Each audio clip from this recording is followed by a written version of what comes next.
Assalamualaikum warahmatullahi wabarakatuh.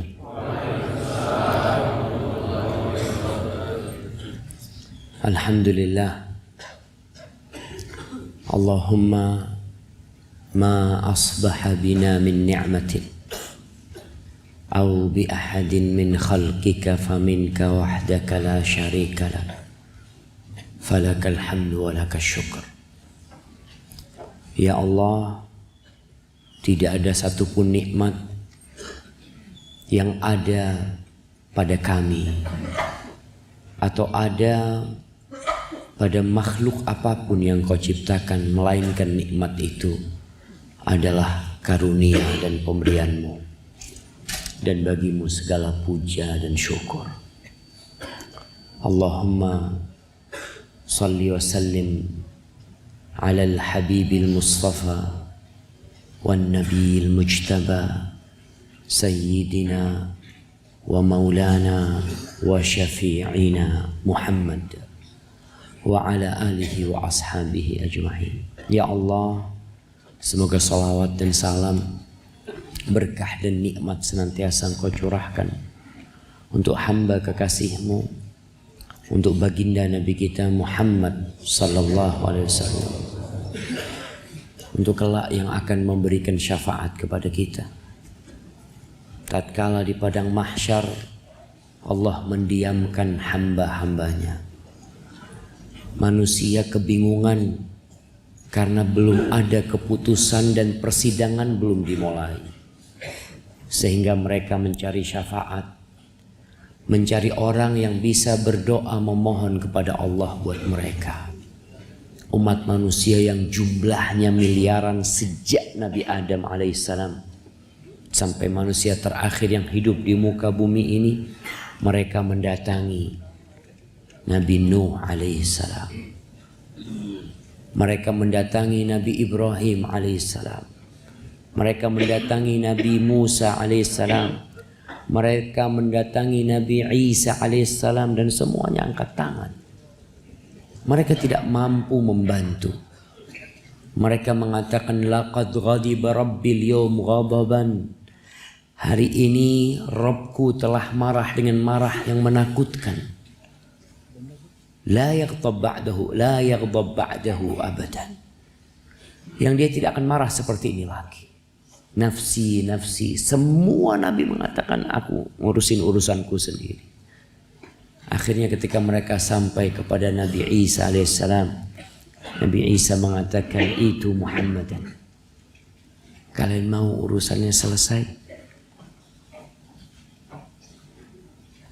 Datangilah Muhammad alaihissalatu wassalam.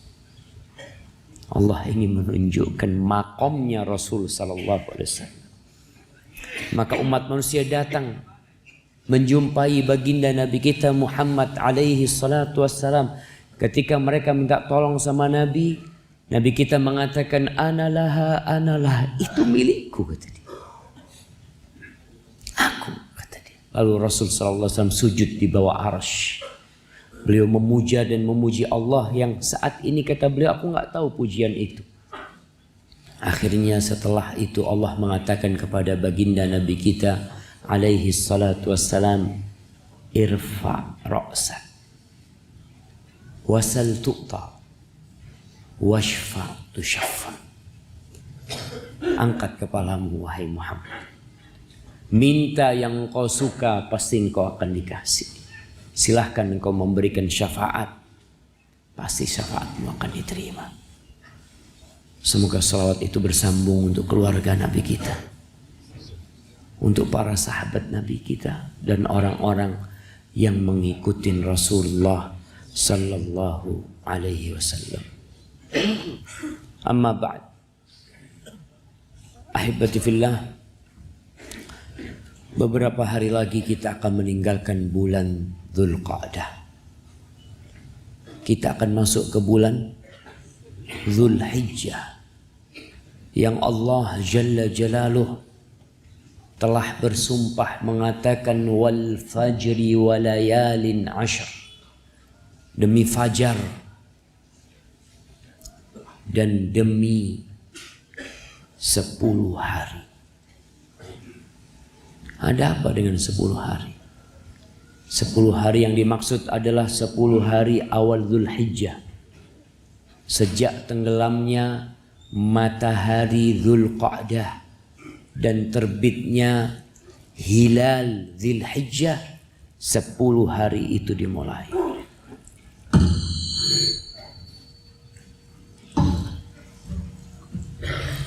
Masya Allah.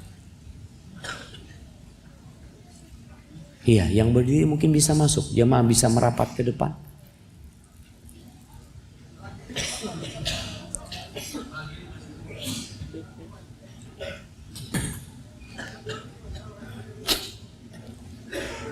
Silakan kanan kiri 06, kasih jalan buat yang luar.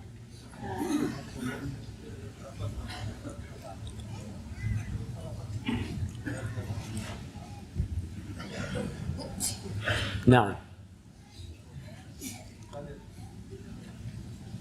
Rasulullah sallallahu alaihi wasallam menceritakan tentang keutamaan 10 awal Dzulhijjah. Tapi sebelumnya ana mau tanya.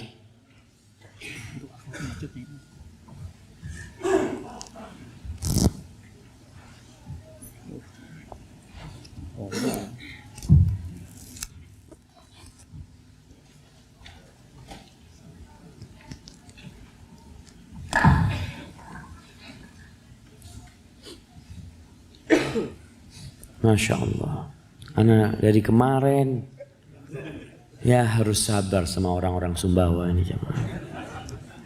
Ini termasuk penyiksaan kepada ustadznya. Baik. Ketika masuk awal Dzulhijjah, masuk awal bulan, setiap masuk awal bulan, kemudian antum melihat hilal, melihat bulan sabit di langit sana. Nah, apa yang antum katakan? Masya Allah. Melihat motor baru, Masya Allah juga. Ini hilal. Nah, siapa yang hafal doa melihat hilal? Jangan sampai saya, nah Masya Allah ada satu. Berdiri antum.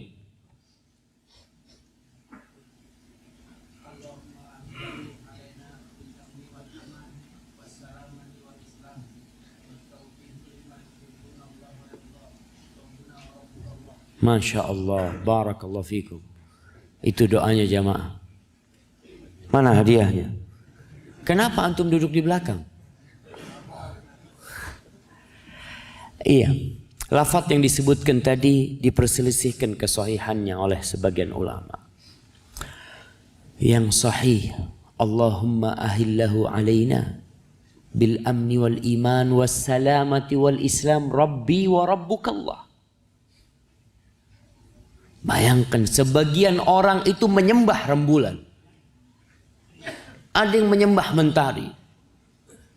Ketika engkau melihat awal bulan ini, awal hari untuk bulan yang baru. Ya Allah, jadikan bulan ini bulan yang penuh dengan keamanan, penuh dengan keberuntungan dan keimanan. Jadikan bulan ini bulan yang penuh dengan keselamatan dan Islam. Rabbi wa rabbukallah. Tuhanku dan Tuhanmu adalah Allah. Sebagian orang bertahun-tahun melihat rembulan tapi tidak pernah berdoa. Ustaz, apa harus bahasa Arab? Nggak harus. Kalau antum faham artinya, antum nggak hafal dengan nas Rasul sallallahu alaihi wasallam, kemudian antum melihat bulan, ya Allah jadikan awal bulan ini bulan yang penuh dengan bil yumni, dalam riwayat penuh dengan keberuntungan, ya, penuh dengan keberkahan dan penuh dengan keimanan, aman, penuh dengan Islam dan keselamatan. Tuhanku dan Tuhanmu adalah Allah Azza wa Jalla. Antum akan memasuki bulan itu dengan penuh optimisme. Karena dimulai dengan memohon kepada Allah Azza wa Jalla. Dan kata Rasul sallallahu alaihi wasallam tentang 10 awal Dzulhijjah ini, Beliau mengatakan, ma min ayyamin al-amalu salihu fiha ahabbu ilallah min hadhil ayyam. Tidak ada hari-hari yang beramal soleh di dalamnya lebih dicintai Allah Jalla Jalaluh daripada beramal di 10 hari ini. Yani Ashra Dzul Hijjah. Para sahabat takjub dengan ucapan Rasulullah sallallahu alaihi wasallam. Dalam benak mereka, amalan yang tertinggi adalah al-jihadu fi sabilillah, dzurwatu sanamil Islam. Orang yang mati syahid itu tidak akan merasakan sakaratul maut kecuali seperti qarsah, seperti cubitan atau gigitan semut.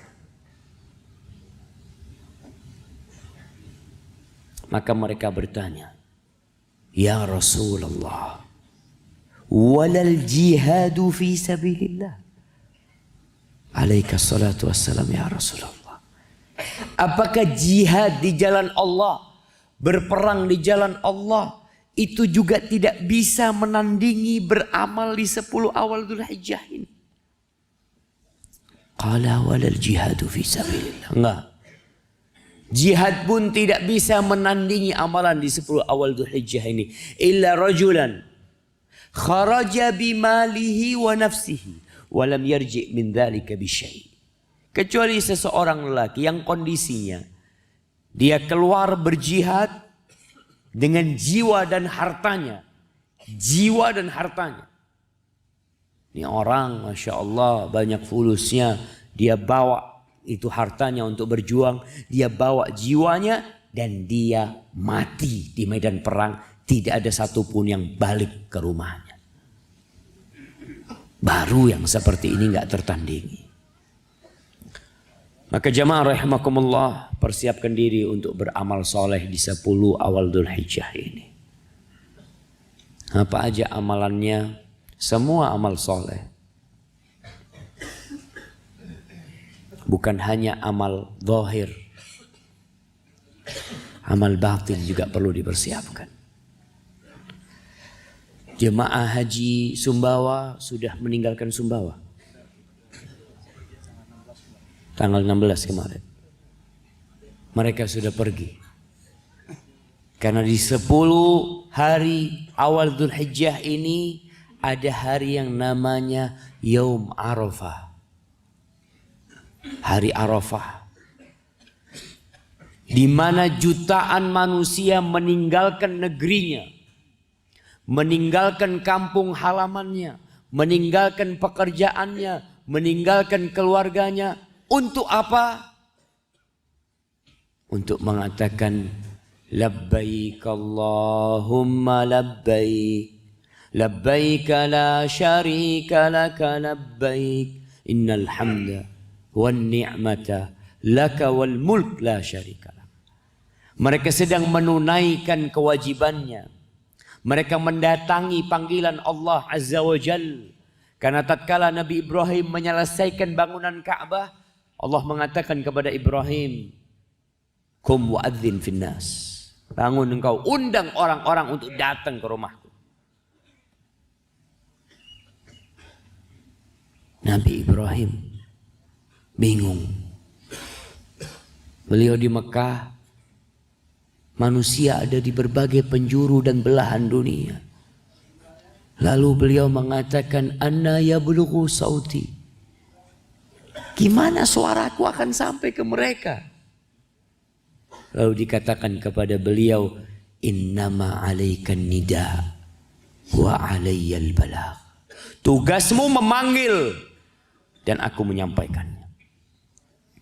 Oh, Nabi Ibrahim naik di atas bukit Safa. Beliau berteriak memanggil, "Innallaha qad farada 'alaikumul hajj fahujju." Allah mewajibkan bagi kalian haji. Allah sudah bikin rumah ibadah nih. Maka kalian berangkatlah haji. Itulah firman Allah, "Wa'adzin fin nasi bil hajj ya'tuka rijalan Wa ala kulli dhamirin ya'tina min kulli fajjin amiq liyashhadu manafi'a lahum. Subhanallah. Umumkan kepada orang-orang untuk berangkat haji. Mereka pasti akan datang. Akan datang mereka jalan kaki. Makanya sebagian ulama berbeda pendapat. Lebih utama mana? Haji jalan kaki atau naik kendaraan?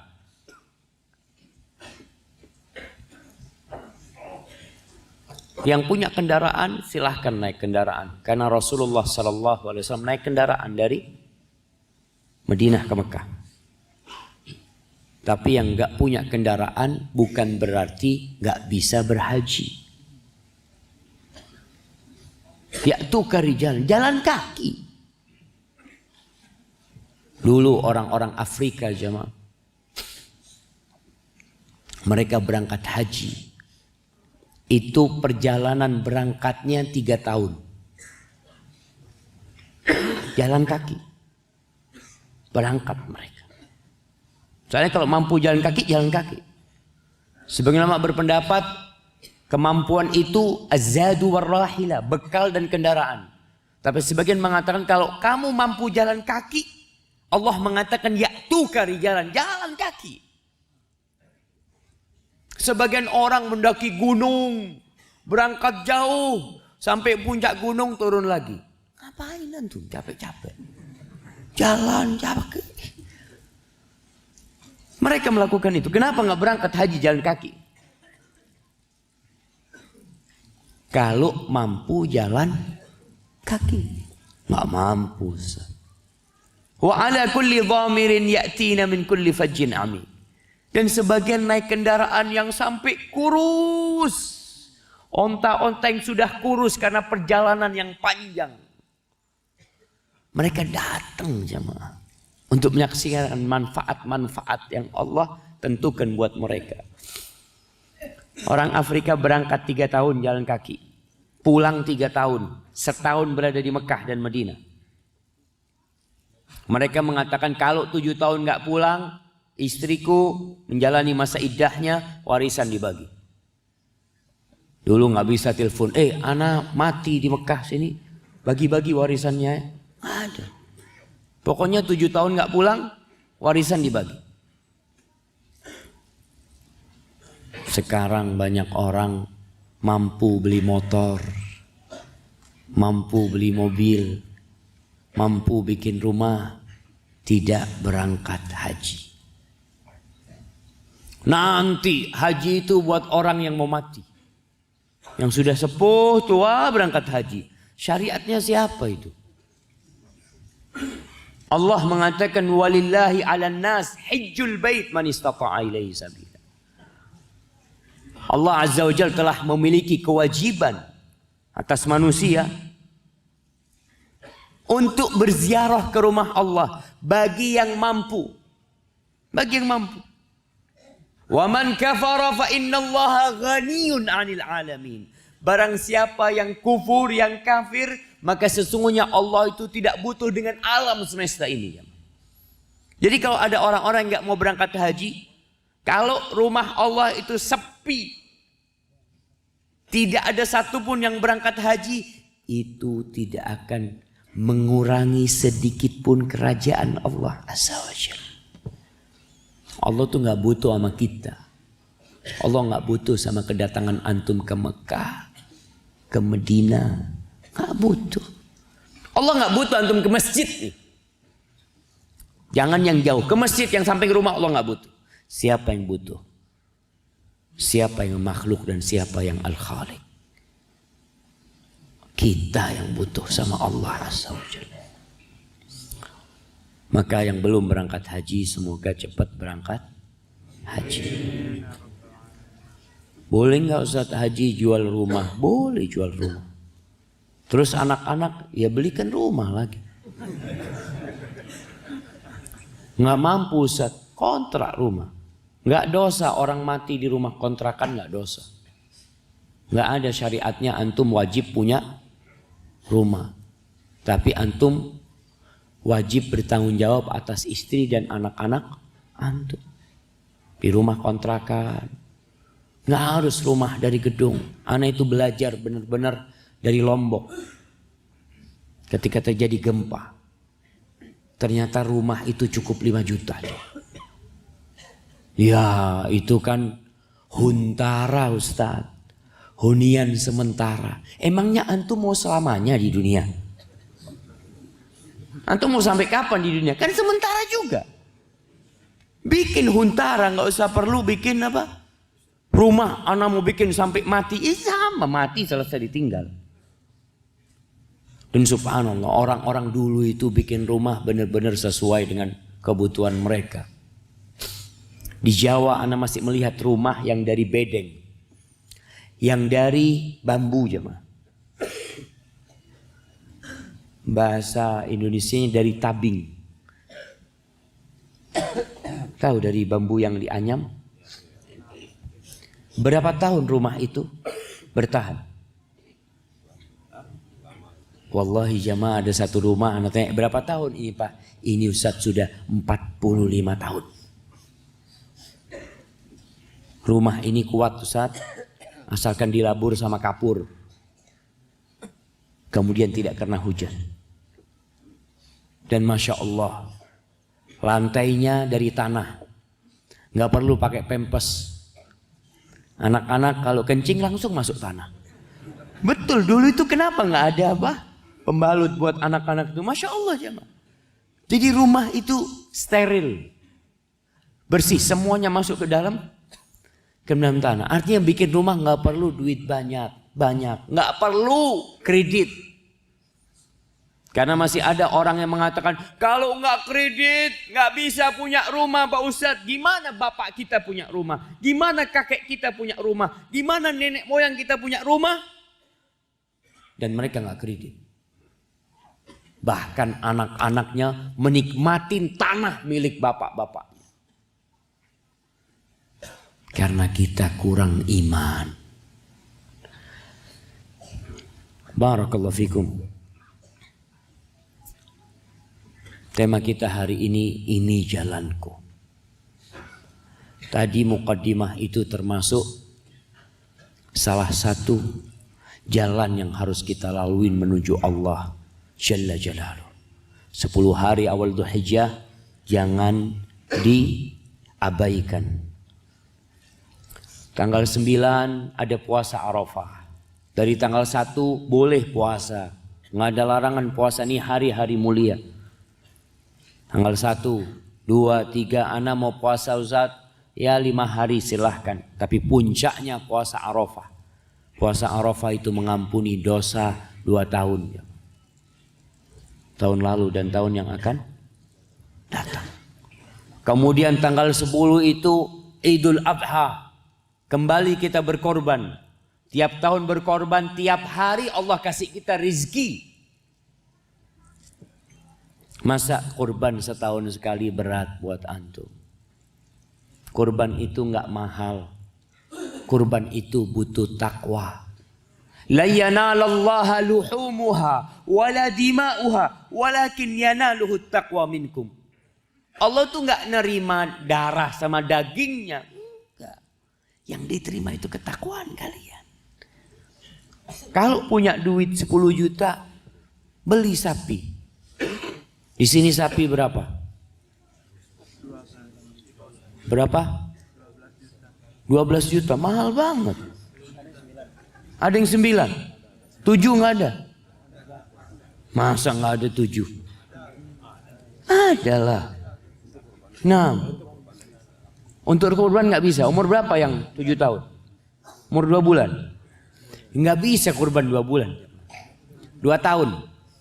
Sapi umurnya 2 tahun. Karena anak dengar harga daging sapi murah di sini.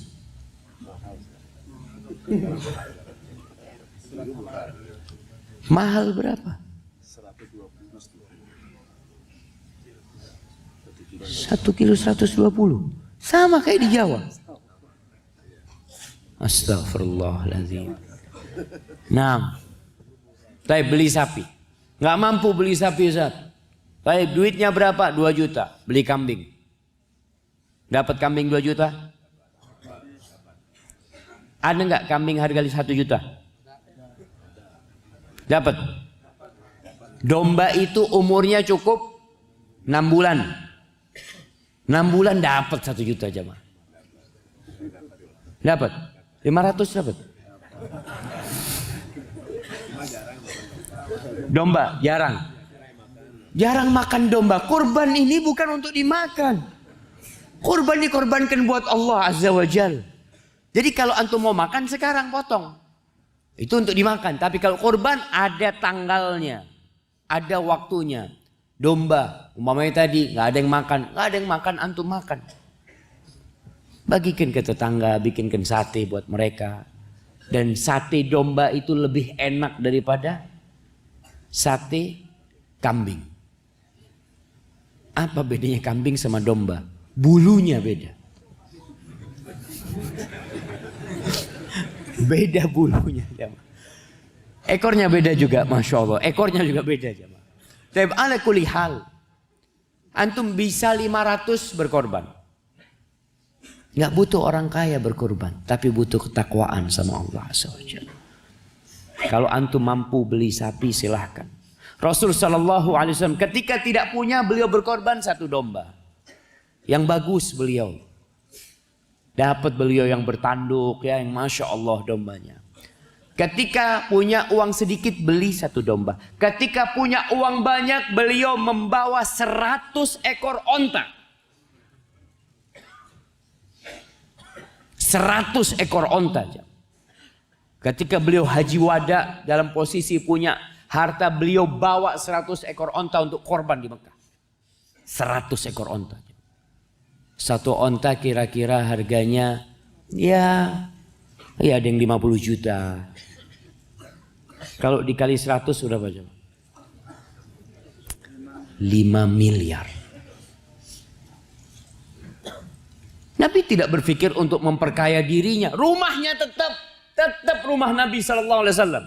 Dari sejak beliau tinggal di Madinah sampai wafat alaihi salatu wassalam, rumahnya tidak berubah. Ketika ada rizki, orang biasanya renovasi rumah. Ada rizki lagi, ganti mobil. Ada rizki lagi, ganti. Oh, tambah istri katanya. Nggak ganti istri, enggaknya. Tambah istri, boleh ganti istri. Nah, kalau istri nggak soleha, nggak taat, nggak patuh, kata Allah, wa in aradtu mustibdala zaujin makana zaujin. Kalau kalian ingin mengganti istri, boleh. Tapi nggak boleh ngambil maharnya, kata Allah. Nggak boleh maharnya diambil, nggak boleh. Tapi intinya, kita lihat Rasul Sallallahu Alaihi Wasallam. Ketika beliau nggak punya, beliau korban 1 ekor kambing. Ketika punya, bukan 2 ekor kambing, bukan 3. Bukan 4, bukan 5. 100 ekor onta. 63 ekor dipotong sendiri sama Nabi SAW. Motong onta, gini motongnya. Karena onta dipotong dalam kondisi berdiri. Itu 63 dipotong sama Nabi SAW. Kemudian sisanya dilanjutkan oleh Ali bin Abi Thalib radhiyallahu ta'ala anhu. Terus antum gak mau korban. Nggak punya Ustaz, handphonenya dijual handphonenya. Oh kebutuhan Ustaz, berapa harga handphonenya? 2 juta. Beli handphone harga 200. Ada nggak handphone harga 200? Ada. 100.000 dapat. Cuma gengsi antum mau pakai.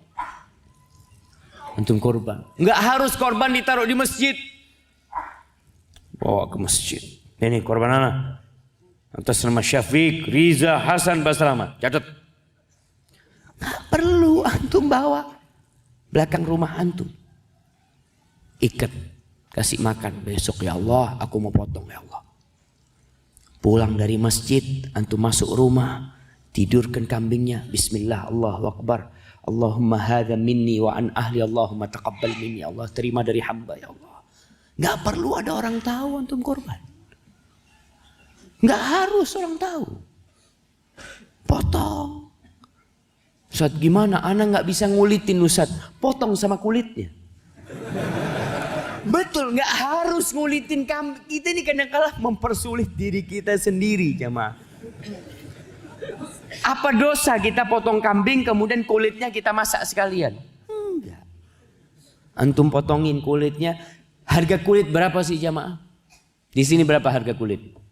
Yang bagus, yang tidak cacat.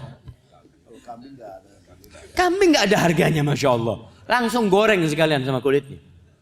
Nah, antum potongin dan disunahkan untuk makan dari hasil kurbannya. Kalau sholat Idul Adha kita nggak boleh makan. Jangan makan dulu antum. Habis gitu puasa. Pulang dari masjid langsung ke rumahnya. Potong kambingnya, ngomong sama istrinya, tolong disatiin. Disatiin lalu antum makan. Keluarga juga ikut makan, masya Allah. Kalau dipotongnya hari besoknya Ustaz. Ya, masa puasa sampai besoknya tuh nggak makan? Ya boleh antum makan jamaah. Tapi disunahkan makan dari hewan kurban dia. Yang mau dibawa ke masjid silahkan. Ustaz, kampung ini kesian Ustaz. Mereka banyak gak mampu. Sudah. 2 taruh masjid sini. 3 taruh masjid sana. Tapi di rumah antum tetap potong sendiri. Boleh. Katanya satu orang itu, satu kepala keluarga bisa Ustaz untuk satu keluarga. Bisa. Tapi tentunya gak sama dengan yang satu kambing gak sama dengan 1 ekor sapi. 1 ekor sapi nggak sama dengan 100 ekor onta. Nggak sama. Semua akan mendapatkan pahala. Maka tadi Anda sampaikan ketika Rasul SAW nggak punya, ya beliau 1 atau 2 kadang-kala Nabi alaihi salatu wasallam. Ahibati fillah, pelajarin hukum-hukum dan adab-adab 10 awal Dzulhijjah. Dan tolong setiap muslim memiliki keinginan untuk menyampaikannya kepada orang lain. Dan ini jalan Nabi alaihi salatu wassalam. Qul hadhihi sabili ad'u ila Allah ala basiratin ana wa man ittaba'ani wa subhanallah wa ma ana minal musyrikin. Katakan ini jalanku. Allah sampaikan kepada Nabi agar menyampaikan ini jalanku. Aku mengajak orang, mengajak manusia dan bangsa jin. Mengajak kemana? Ilallah, mengajak mereka untuk kembali kepada Allah Azza wa Jalla. Ala basiratin, di atas petunjuk, di atas ilmu. Bukan di atas hawa nafsu. Di atas wahyu ilahi. Di atas qala Allah, qala Rasul. Ana wa man ittaba'ani. Aku dan orang-orang yang mengikutinku. Antum ikut Nabi alaihi salatu wassalam. Dan Nabi kita alaihi salatu wassalam mengatakan balighu anni walau ayat. Sampaikan dari aku walaupun 1 ayat. Di antara adab 10 awal Dzulhijjah bagi orang yang ingin berkorban dan dia punya hewan korban yang ingin dia korbankan, maka hendaklah dia tidak memotong kukunya dan rambutnya, bulu-bulunya tidak dia potong, dia biarkan semuanya. Mungkin teman-teman yang lihat antum kukunya kok panjang, kumisnya kok nutup mulutnya, sunnahnya dipotong. Iya, ada waktunya untuk memotong. Antum merasakan sedikit yang dirasakan jemaah haji. Jemaah haji itu kalau pakai baju ihram, kemudian mengatakan labbaik Allahumma hajjan. Ya Allah, aku datang haji ya Allah. Berlaku buat mereka larangan-larangan berihram. Nggak boleh potong kuku, nggak boleh pakai parfum, nggak boleh potong rambut, nggak boleh tutup kepala, nggak boleh pakai baju, harus pakai baju ihram itu. Itu jemaah haji. Kita hanya merasakan tidak potong kuku dan tidak potong rambut. Sampai kapan? Sampai dia potong hewan kurban. Ketika dia potong hewan kurbannya, silahkan dicukur rambutnya. Silahkan dipotong kukunya. Dan berdoa semoga kurban kalian diterima oleh Allah Azza wa Jalla.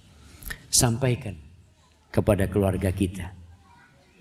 Bagaimana menyampaikan, Ustaz? Ana nggak punya ilmu. Kalau nggak punya ilmu, sampaikan yang antum punya ilmunya.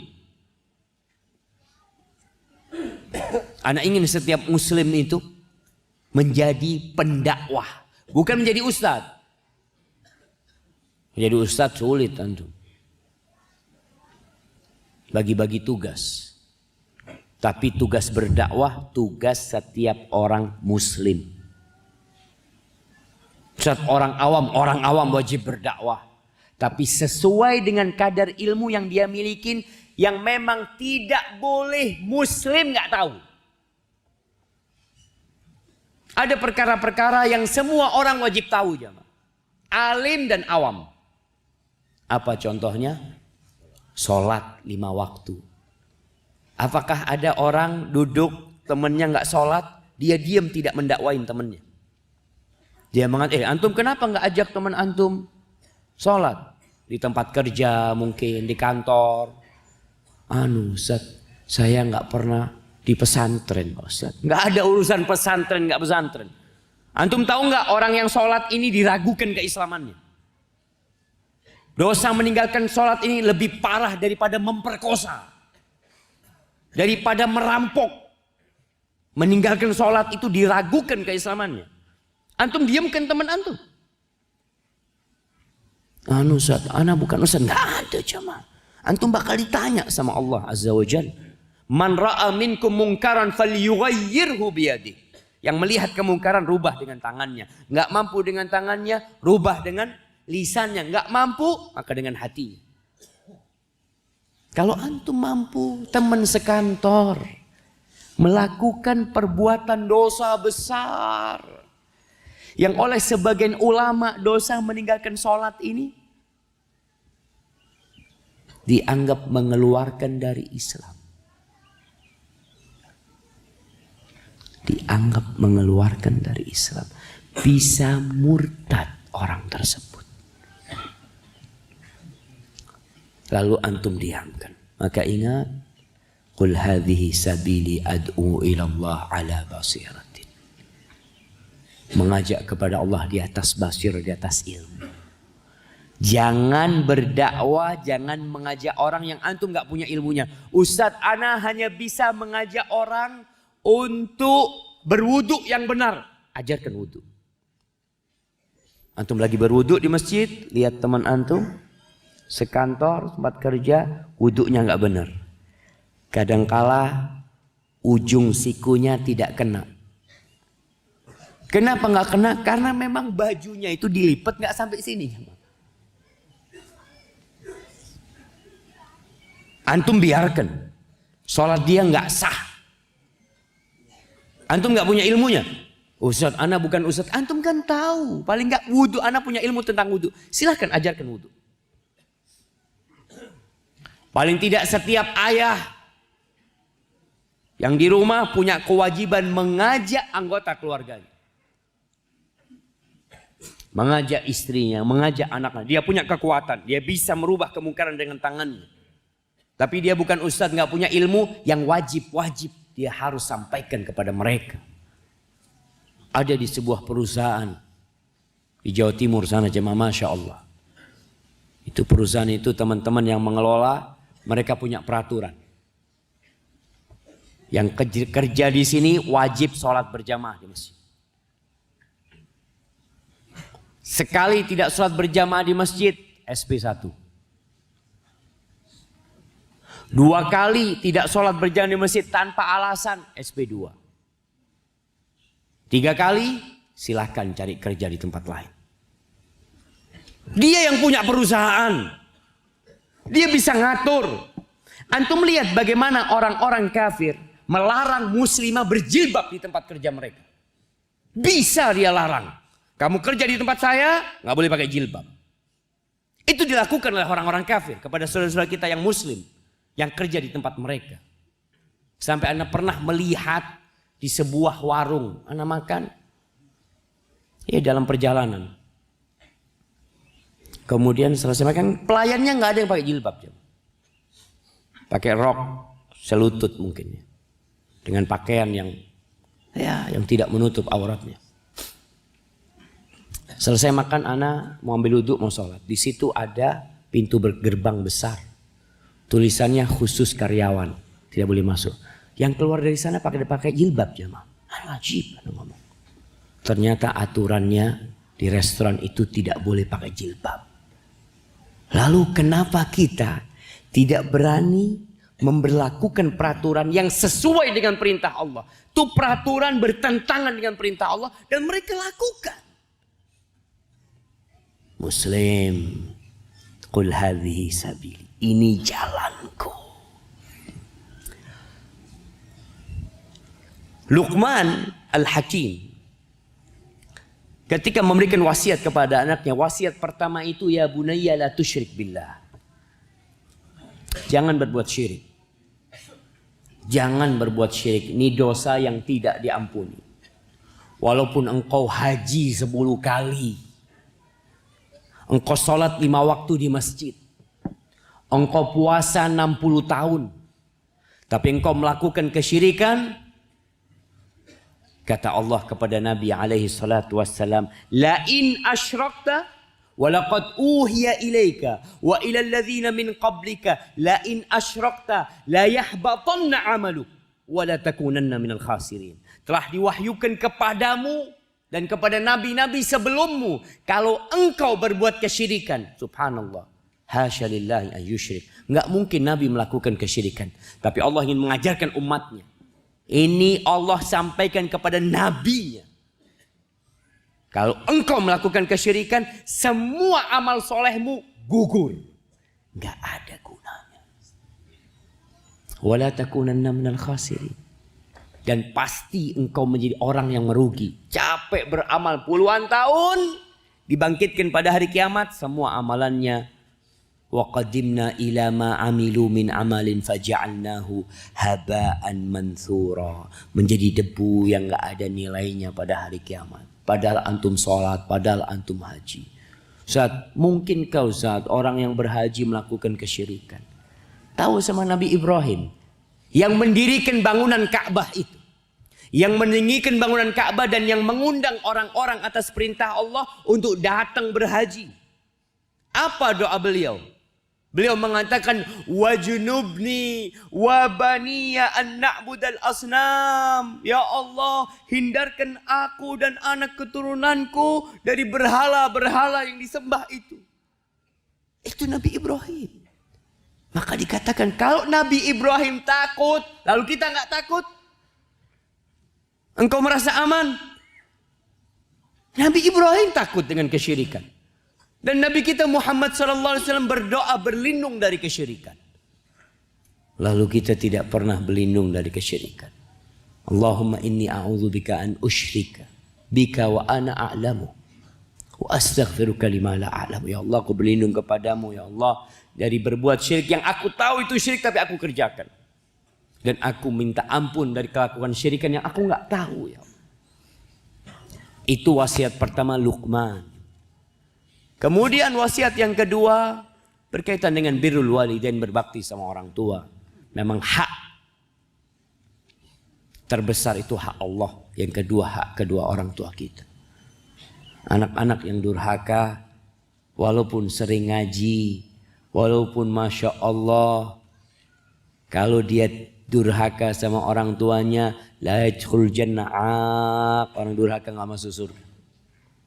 Kemudian yang ketiga, ya bunayya aqimis shalah wa'mur bil ma'ruf wanha 'anil munkar wasbir 'ala ma asabak inna dzalika min azmil umur. Ini jalan seorang muslim. Wahai ananda, dirikan salat. Setelah tauhid, berbakti sama orang tua, salat. Lalu Luqman mengatakan, ya kalau orang sholat biasanya nggak ada yang gangguin jamaah. Alhamdulillah. Antum banyak temannya kalau cuma sholat. Tapi Luqman mengatakan wa'mur bil ma'ruf. Beramar ma'ruflah. Wanha 'anil munkar. Cegahlah kemungkaran. wasbir ala ma asabak, bersabarlah atas apa yang menimpamu. Seorang muslim ketika naik levelnya menjadi orang yang mengajak orang lain kepada Allah Azza wa Jal, pasti akan disakiti oleh orang lain. Itu konsekuensinya. Kalau antum mulai berdakwah di kantor, Mas, sudah azan Mas. Oh, jadi ustaz sekarang. Ya. Perempuan pakai jilbab ngajak temannya, engkau tutupinlah auratmu. Masya Allah, sejak kapan engkau jadi ustazah? Jadi bunyai. Sabar. Dicaci maki. Karena itu sunnahnya orang-orang yang mengajak kepada Allah Azza wa Jalla. Maka kata Luqman, wasbir, sabar kau. Nabi Muhammad sallallahu alaihi wasallam ketika turun wahyu kepadanya, kemudian dibawa oleh Khadijah menjumpai Waraqah bin Naufal. Lalu Waraqah bin Naufal menceritakan bahwasanya yang datang kepadamu adalah malaikat Jibril yang pernah datang kepada Nabi Musa alaihi salam. Lalu Waraqah mengatakan, laitani kuntu jada'an hina yukhrijuka qaumuka la nasartuka nasran mu'azzara. Andai kata aku dalam kondisi muda, gagah perkasa ketika kaummu mengusirmu, aku akan membelamu mati-matian. Itu Nabi kaget. Tak dalam bayangan beliau. Karena itu wahyu pertama yang turun. Lalu beliau bertanya, awa mukhrijiya qaumi. Apakah kaumku akan mengusirku? Kata Waraqah, ma min ahadin ata bimithli ma ji'ta bihi illa udiya au udhiya. Tidak ada satupun manusia yang membawa seperti apa yang engkau bawa, melainkan dia akan dimusuhi oleh kaumnya, akan disakiti oleh kaum. Dan betul, peristiwa itu butuh waktu 13 tahun. Nabi diusir, Nabi hijrah meninggalkan kota Mekah Al-Mukarramah. Dalam proses 13 tahun yang isinya adalah siksaan, penindasan, Nabi SAW diboikot jamaah. Sampai makan daun-daunan para sahabat Nabi selama 3 tahun. Dilemparin batu sampai berdarah-darah kakinya. Antum kalau mengaku umatnya Nabi Muhammad SAW harus rela berkorban. Harus siap menghadapi semuanya. Karena kata Nabi, hadhihi sabili, ini jalanku. Berdakwah mengajak kepada Allah di atas petunjuknya. Aku bersama orang-orang yang mengikutiku. Kalau antum menjadi pengikut Rasul sallallahu alaihi wasallam, sabar. Dan seorang muslim harus punya semangat mengajak orang lain untuk baik. Mengajak orang lain untuk baik. Siapa saja. Makanya alhamdulillah dulu masjid itu sepi, kalau kajian sepi. Sekarang alhamdulillah. Kadangkala ada fulan mau berangkat kajian, jemput dulu temennya. Ana nggak bisa dakwah Ustaz, tapi ana bisa ngajak teman ana untuk ikut kajian. Apa-apa. Antum berangkat ke rumahnya, Mas yuk ikut ana. Ngapain ya? Sholat subuh berjamaah lah. Ada kajian. Duduk kajian. Seorang suami yang merasa ilmu agamanya lemah, nggak mampu untuk ngajarin istrinya, karena kadangkala perempuan ini kalau diajarin suaminya nggak terima jamaah. Ente bukan ustaz. Ya sudah, ana bawa ke ustaz. Bawa ke ustaz. Yuk ikut kajian. Dengarkan. Supaya nanti ketika Allah bertanya kepada ana, apakah engkau sudah ajak istrimu kepada aku bisa jawab, udah aku ajak ya Allah. Jangan suami mau baik sendiri. Jangan. Engkau itu punya tanggung jawab di bawahmu. Anak-anaknya seperti itu. Ketika dia melihat anak-anaknya sudah mulai besar, didik dengan baik, pilihkan sekolahan yang baik. Mahal Pak Ustadz, Nah, masuk surga itu mahal. Butuh perjuangan. Terus gimana? Bismillah. Ketika engkau bekerja keras, berupaya untuk sekolah anak-anakmu, supaya mereka jadi anak-anak yang hafid Al-Quran, yang bermanfaat buat bangsa, negara dan agama yang kau melakukan itu, kata Nabi SAW, fahuwa fi sabilillah, engkau di jalan Allah Jalla Jalaluh. Ahibati fillah, dan jalan Rasul SAW itu panjang, berliku, penuh godaan. Kenapa? Karena akhir jalan ini adalah udah selesai jemaah. Masya Allah. Akhir jalan ini adalah surga Allah Azza wa Jalla. Ketika Allah menciptakan surga, arsala Jibril. Jibril, nada Jibril, panggil Jibril, lihat tuh surgaku. Fanadhara Jibril. Jibril lihat dengan segala kenikmatannya. Allahu Akbar jemaah. Jangan surga jemaah. Kalau ada sebuah taman yang indah, segala kenikmatan dunia berkumpul di sana. Lokasi taman ini ada di Batu, Jawa Timur sana, di Malang sana. Orang dari Jakarta datang, dari Sumatera datang, dari mana lagi? Dari Australia datang, dari mana-mana datang karena tempatnya indah sekali. Ketika ini belum surga jamaah, baru kenikmatan dunia. Jibril itu melihat surga Allah Azza wa Jalla. Yang kalau mau metik buah, buahnya itu qutufu hadaniyah. Pohonnya besar-besar, tapi untuk memetiknya dekat jamaah. Di sana ada wisata metik buah di Malang, orang datang. Berangkat ke sana. Gimana kalau surga Allah Azza wa Jalla? Jibril balik, ya Allah, tidak ada satupun manusia yang mendengar tentang surgamu, melainkan akan masuk surga. Selesai sudah. Orang akan berbondong-bondong datang ke sana. Akhirnya disuruh ngelihat neraka. Dia lihat neraka, azabnya di mana api itu bertumpuk-tumpuk ya. Panasnya saling menghancurkan satu sama lain. Itu Jibril melihat ketika mengatakan kepada Allah, tidak ada satupun orang yang mendengar tentang azabmu, melainkan dia akan jauh dari api neraka. Ya, sekarang balik lagi. Lihat surgaku. Huffatil jannah bil makari. Jibril datang melihat, ternyata ada pagar yang mengelilingi surga. Pagar yang mengelilingi surga itu adalah hal-hal yang dibenci oleh jiwa manusia. Semua perkara yang berat, mau masuk surga itu ternyata berat. Memang enak dalam surganya, tapi menuju ke sana harus berjuang. Mungkin harus luka dulu tangan kita.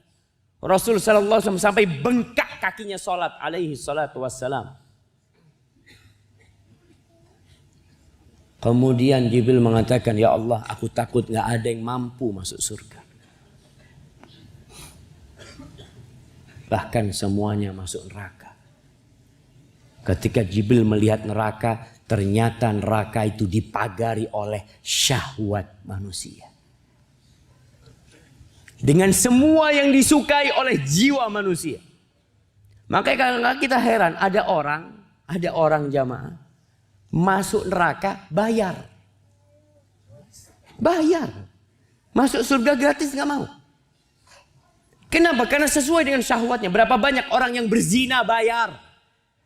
Ratusan juta bayar dia. Mau masuk kemana dia dengan uangnya? Ke neraka. Karena zina jalan menuju ke neraka. Tapi mau bayar. Tempat-tempat maksiat bayar, datang. Masjid gratis sepi. Masjid Darussalam pernah buka loket di sana. Yang mau masuk masjid bayar. Nggak ada, sepi. Kadang-kala sebagian masjid itu dikasih sarapan lagi. Sepi tetap. Tetangga-tetangganya nggak datang.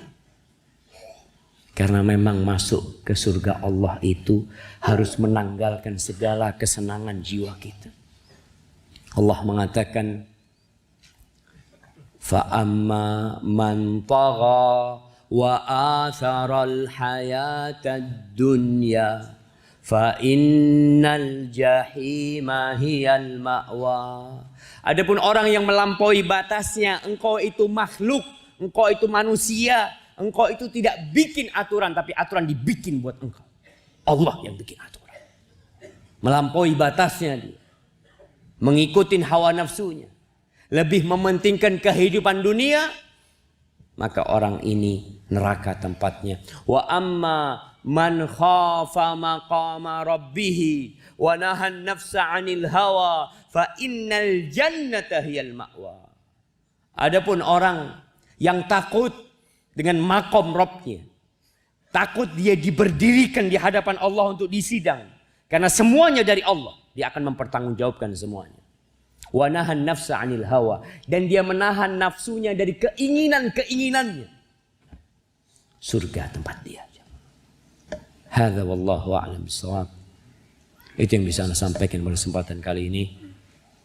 Kita mungkin masuk ke sesi tanya jawab.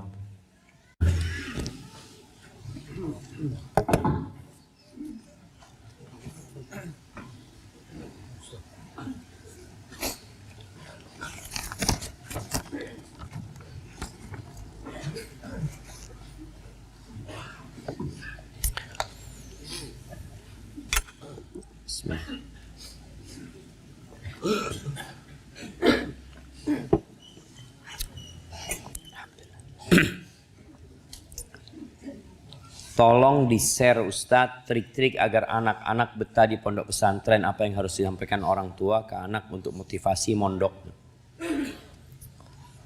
Yang pertama, perlu dibiasakan anak kita untuk hidup mandiri. Walaupun sebagian pesantren tidak mengajarkan kemandirian, karena semuanya serba siap saji. Dulu pesantren itu masak sendiri, cuci baju sendiri, yang akhirnya berat hidup di pesantren. Sekarang alhamdulillah, masak sudah siap saji, pakaian laundry, nggak berat lagi di pesantren. Orang tua tinggal biasakan di rumah, ya tadi, makan satu macam.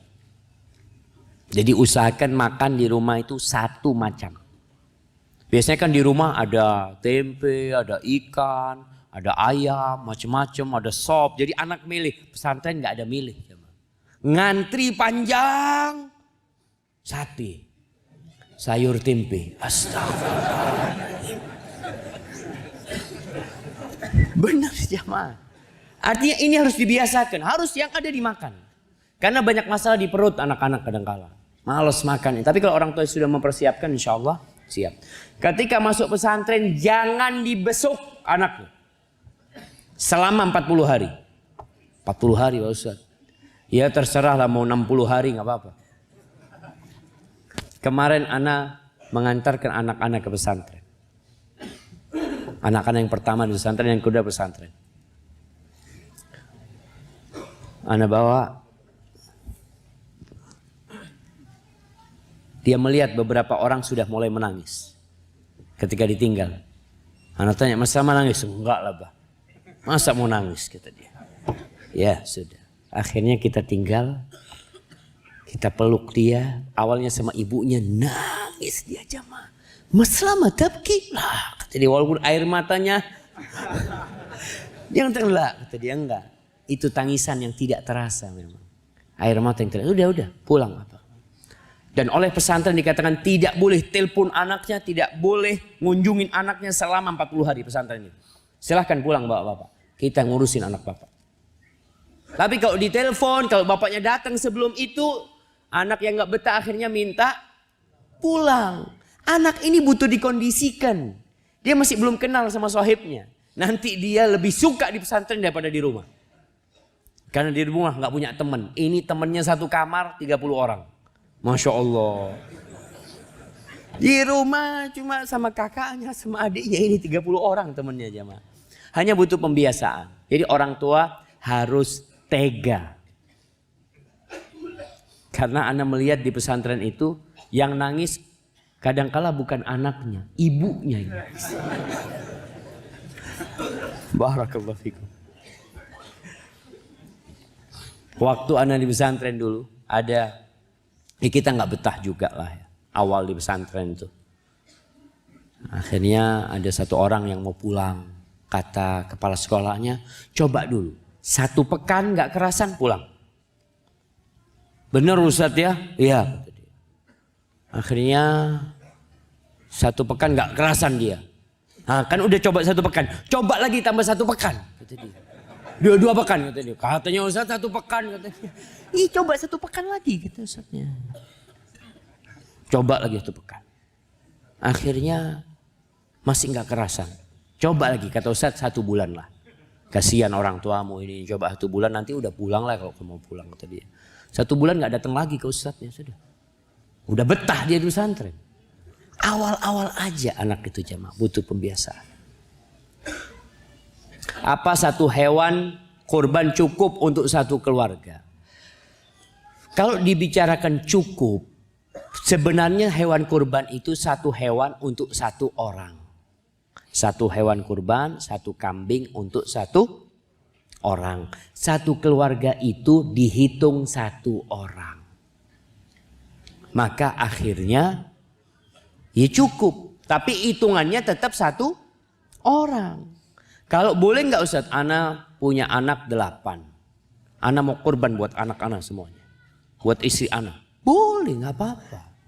Kalau engkau punya, kasih ke nih anak kurban buat engkau. Kasih nama, fulan, kupingnya umpamanya. Jadi anak-anak itu sudah mulai senang, ya Allah aku mau kurbannya kalau orang tuanya mampu. Silahkan berkurban. Bagaimana hukumnya berkorban atas nama orang yang sudah meninggal dunia? Boleh. Berkorban atas nama orang meninggal dunia termasuk amalan yang bermanfaat buat orang yang meninggal dunia ini sedekah. Salah satu bentuk sedekah itu adalah kurban. Ketika Sa'ad bin Ubadah bertanya kepada Nabi SAW, ya Rasulullah, inna ummi infalatat walam tusi. Ibuku meninggal dunia belum sempat wasiat. Afa yanfa'uha idza tasaddaqtu anha? Apakah bermanfaat kalau aku sedekah buat ibuku? Qala na'am tasaddaqi anha. Kata Nabi SAW, silakan kau sedekah buat dia. Jadi pendapat yang lebih kuat boleh berkorban buat orang meninggal dunia, tapi jangan lupa antum berkorban sendiri. Assalamualaikum Ustaz. Waalaikumsalam. Mau nanya, hukum beli sapi untuk beli kurban yang lebih, hukum patungan beli sapi untuk beli kurban yang lebih dari 7 orang. Apakah itu kurban atau sedekah? Terus kalau dia sedekah, apakah dagingnya boleh kita makan? Ya, yang patungan lebih dari 7 orang. Supaya jadi korban, berikan kepada 7 orang. Umpamanya ada 20 orang. 20 orang nih yang patungan sapi. Sudah. Lalu mereka sepakat sudah sapi ini untuk 7 orang. Untuk fulan.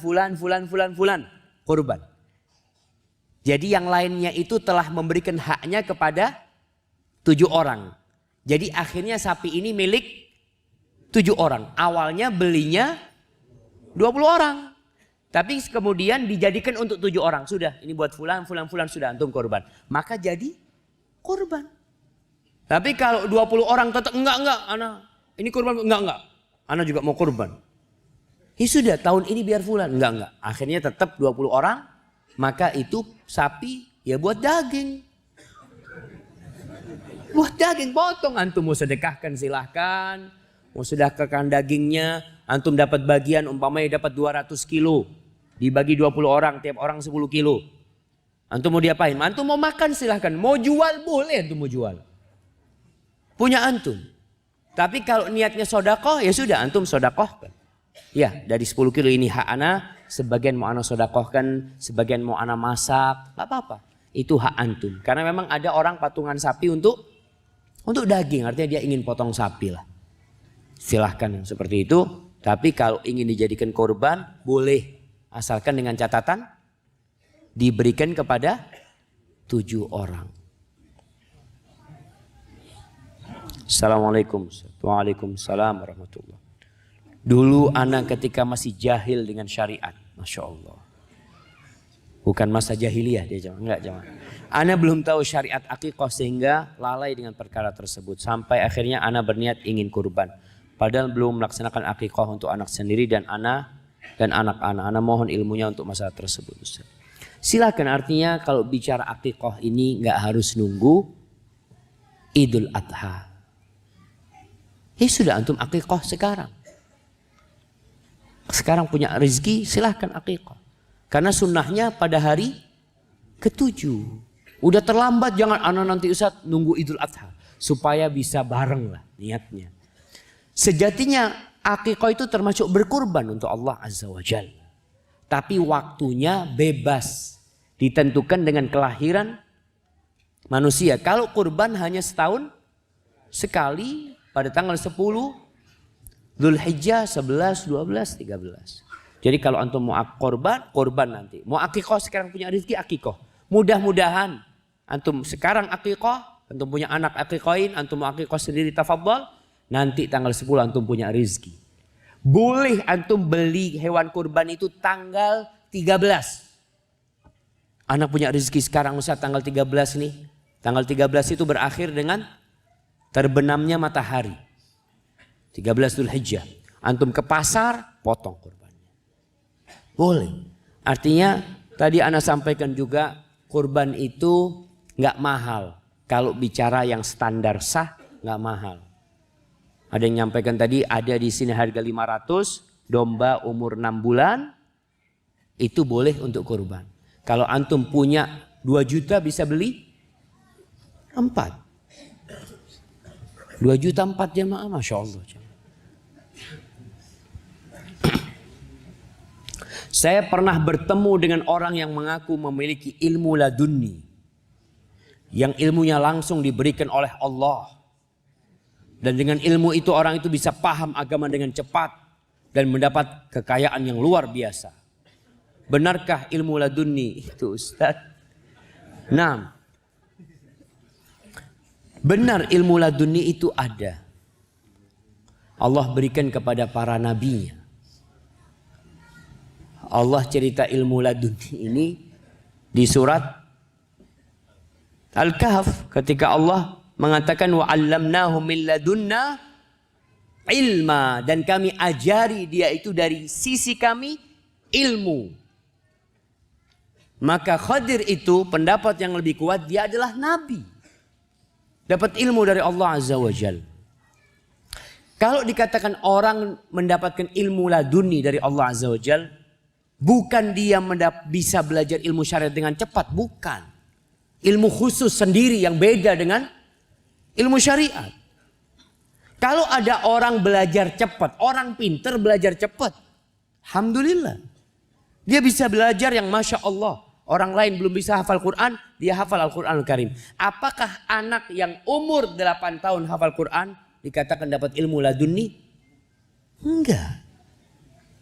Ya Allah SWT beri kepada dia kemampuan untuk menghafal Al-Quran Karim. Antum pun seperti itu. Kemudian kalau dikatakan dapat ilmu dari Allah, langsung dari Allah. Jadi Quran itu nggak belajar sama guru. Tahu-tahu hafal Quran. Memang dulu ana pernah diajak belajar ilmu ini. Waktu ana lulus pesantren dari SD, ada beberapa teman di kampung. Fik, enggak belajar melo aku. Kemana? Waktu itu dia cerita di Probolinggo. Ada ilmu bisa bahasa Arab, bahasa Inggris. Hanya sebulan kita sudah bisa. Nanti tinggal diisi sama gurunya. Langsung bisa bahasa Arab, bahasa Inggris. Oh, tutup kursus bahasa Arab, bahasa Inggris nanti. Jadi banyak orang dibohong-bohongi. Akhirnya teman anak berangkat ke sana. Sampai sekarang gak bisa bahasa Arab. Gak bisa bahasa Arab. Dan di Probolinggo itu juga ada yang bisa bikin kaya dulu. Tahu siapa? Anak kasih hadiah. Siapa yang ngomong Kanjeng Dimas? Masya Allah, fadl. Antum berangkat juga ke sana waktu itu. Gimana? Oh di Malang, oh tetangga sama Kanjeng Dimas. Kanjeng Dimas bisa melipat gandakan uang. Bohong jemaah. Makanya kita kadang-kadang masih dibohongi dengan yang seperti itu. Dan orang kalau dapat ilmu dari Allah Azza wa Jalla tawadhu, nggak akan cerita saya punya ilmu laduni. Ini pertanda kebohongan mereka seperti itu. Allah mengatakan wattaqullah wa yu'allimukumullah. Bertakwalah kepada Allah, Allah akan kasih ilmu sama kalian. Yang awalnya nggak faham jadi faham. Yang awalnya sulit menghafal, Allah mudahkan dia menghafal ya. Yang awalnya dia bingung, Masya Allah, kemudian ada pencerahan buat dia. Itu dengan bertakwa kepada Allah Azza wa Jalla. Wallahu a'lam bishawab. Maka kalau ada orang yang mendapatkan ilmu laduni, sampai sekarang kok belum ditemukan di Indonesia ini jamaah. Semua ustadz-ustadz kalau antum lihat semuanya belajar. Semuanya sekolah. Dan kata Nabi SAW, al-ilmu bitta'allum. Ilmu itu dengan dipelajari. Apa hukum berkorban atas nama organisasi seperti organisasi remaja masjid? Contohnya. Nggak ada kurban buat organisasi ya, organisasi berapa orang isinya? Isinya 100 orang Ustaz. Masya Allah. Kambing satu buat. Ya antum potong belajar berkorban tapi belum berkorban. Urunan potong kambing, ayo potong kambing, potong kambing. Masa orang potong kita ngepotong, antum sate, makan bareng, apa-apa. Tapi tidak masuk berkorban.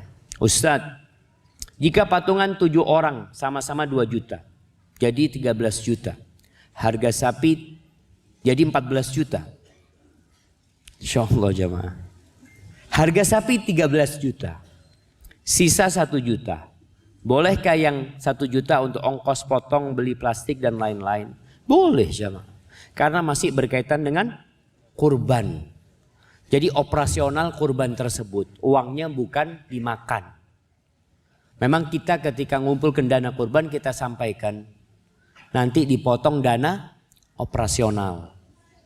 Karena mau nggak mau plastik harus beli. Mau nggak mau umpamanya apa lagi yang harus bayar? Jagalnya kita harus bayar. Ngulitinnya harus bayar. Artinya dibutuhkan ongkos. Jadi duit itu tidak dimakan. Kembali kepada hewan kurban itu yang dibagikan. Barakallahu fikum. Nah, ini ada pertanyaan. Menarik nih jamaah. Ustaz, yang mana yang lebih saya dahulukan jika saya dijadwalkan kajian tapi saya ingin sholat ba'diyah? Taib, ada ba'diyah yang bisa ditunda, dilaksanakan di rumah, seperti ba'diyah isya. Antum laksanakan di rumah. Tapi ada ba'diyah kalau kajiannya seperti tadi malam ya, antara maghrib sama isya. Jadi ketika imam selesai sholat, antum zikir, antum sholat ba'diyah. Karena ba'diyahnya akan kelewat nantinya dengan masuk waktu sholat isya. Tapi kalau antum nggak mampu, Ustaz, ana nggak ada tempat untuk ba'diyah. Karena jamaah tahu-tahu sudah ngumpul padat, nggak mungkin lagi. Di sini diperbolehkan untuk mengqadha ba'diyah itu. Diganti ba'diyah itu nanti habis sholat isya antum ganti ba'diyah tersebut. Kalau memang antum ada uzur ketika meninggalkannya. Rasulullah SAW sholat-sholat yang beliau rutin mengerjakannya, kalau beliau ada uzur itu diganti pada waktu yang beliau bisa. Sebagian sahabat nggak bisa sholat qobliyah subuh karena dia telat, padahal dia biasa sholat qobliyah subuh. Sampai masjid udah qomat, akhirnya dia sholat. Boleh digantikan qobliyahnya setelah sholat subuh. Di waktu larangan tersebut, tapi lebih utama digantikan pada waktu duha. Dia ganti sholatnya pada waktu duha, menggantikan qobliyah subuh yang dia tinggalkan. Hadza wallahu a'lam bishawab. Itu yang bisa ana sampaikan. Kurang lebihnya ana mohon maaf. Ana ucapkan terima kasih yang sebesar-besarnya kepada semua pihak yang telah bersinergi untuk berjalannya kajian ini, khususnya pada hari ini kepada Takmir Masjid Darussalam. Qulu qawli hadza wa astaghfirullah li wa lakum wa lisairil mu'minin wal mu'minat fastaghfiruhu innahu huwal ghafurur rahim. Wassalamu alaikum warahmatullahi wabarakatuh.